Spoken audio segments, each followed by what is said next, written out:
Olá, seja muito bem-vindo ao canal do pastor José Oliveira.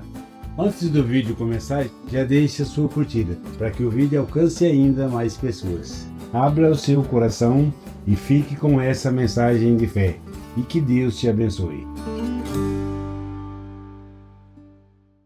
O texto para nossa meditação está em Joel, capítulo 2, versículo 27. E vós sabereis que eu estou no meio de Israel, e que eu sou o Senhor vosso Deus, e ninguém mais, e o meu povo não será envergonhado para sempre. O capítulo 2 de Joel trata para nós a respeito de dois assuntos. Primeiro, a promessa de fartura.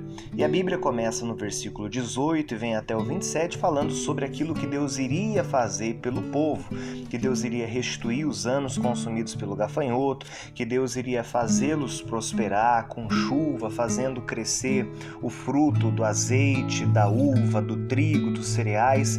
E são versículos muito bons de se ler, versículos que trazem esperança, versículo que traz vida para aqueles que estão lendo. E melhor ainda, o versículo 28 diz assim, uma sequência: e há de ser que depois derramarei o meu espírito sobre toda a carne, e os vossos filhos e as vossas filhas profetizarão, e os vossos velhos terão sonhos, os vossos jovens terão visões.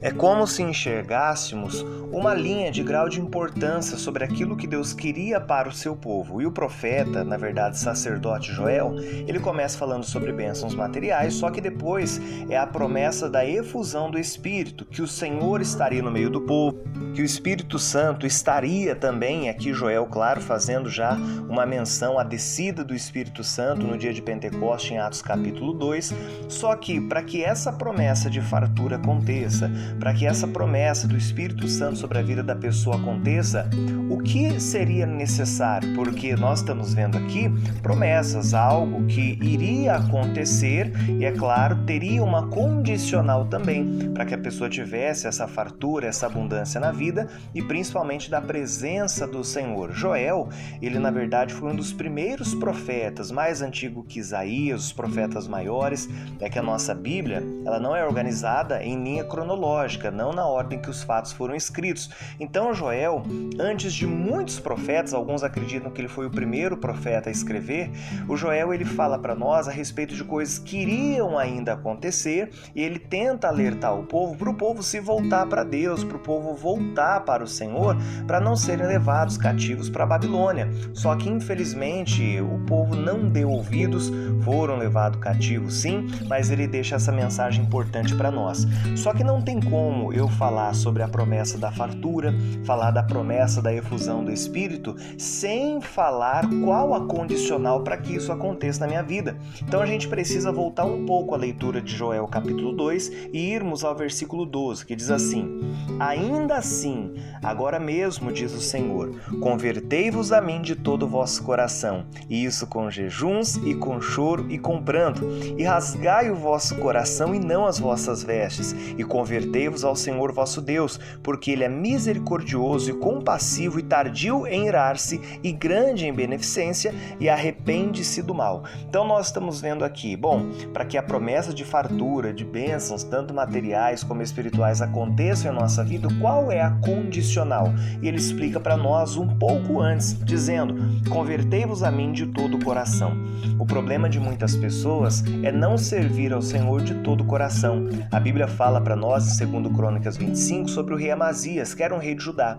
A Bíblia diz que ele fez o que era reto aos olhos do Senhor, porém não com o coração inteiro. E o desfecho da vida de Amazias não foi bonito, não foi um dos melhores se ver. Ele termina preso pela mão do rei Joás e assim termina a vida dele numa prisão, porque ele não serviu a Deus de todo o coração, logo ele não fez o que Deus desejava e ele se afastou dos caminhos. Então as promessas de fartura na vida dele, da presença de Deus, não foram reais. Nós conseguimos ver aqui no versículo 12, quando Joel fala: convertei-vos a mim de todo o vosso coração, palavras do próprio Deus, e isso com jejum, choro e pranto, eu consigo entender que às vezes você ficar apenas na oração ainda é pouco quando nós queremos algo da parte de Deus.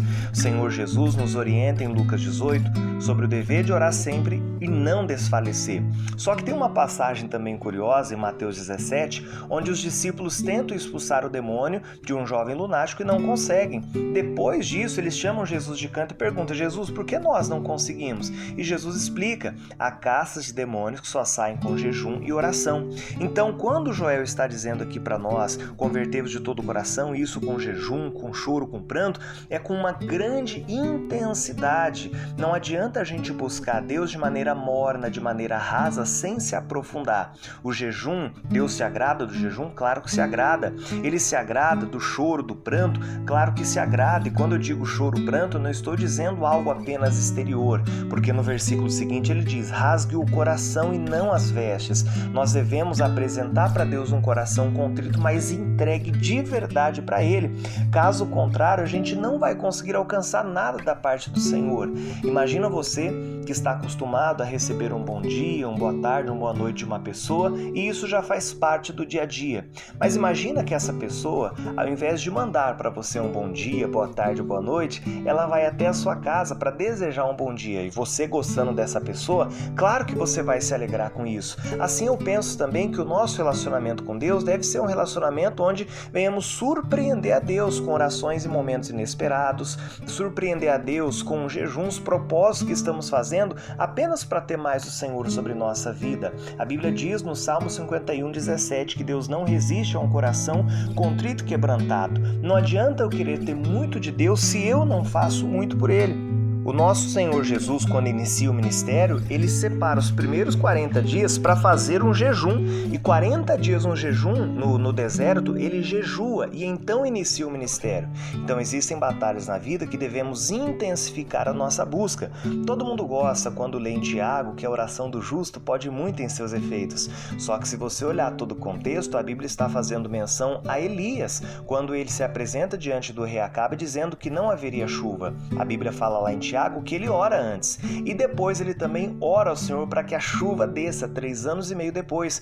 Só que foi apenas uma oração que o Elias fez para que a chuva descesse? Não, foram 7 vezes que ele orou e assim a chuva desceu. Intensifique a sua busca por Deus, intensifique. Se você é uma pessoa que não se entrega para Ele, às vezes com jejum, com propósito, lendo mais a Bíblia, orando um pouco mais, procure fazer e dessa maneira você vai experimentar a promessa da fartura, mas também a promessa da presença de Deus sobre a sua vida.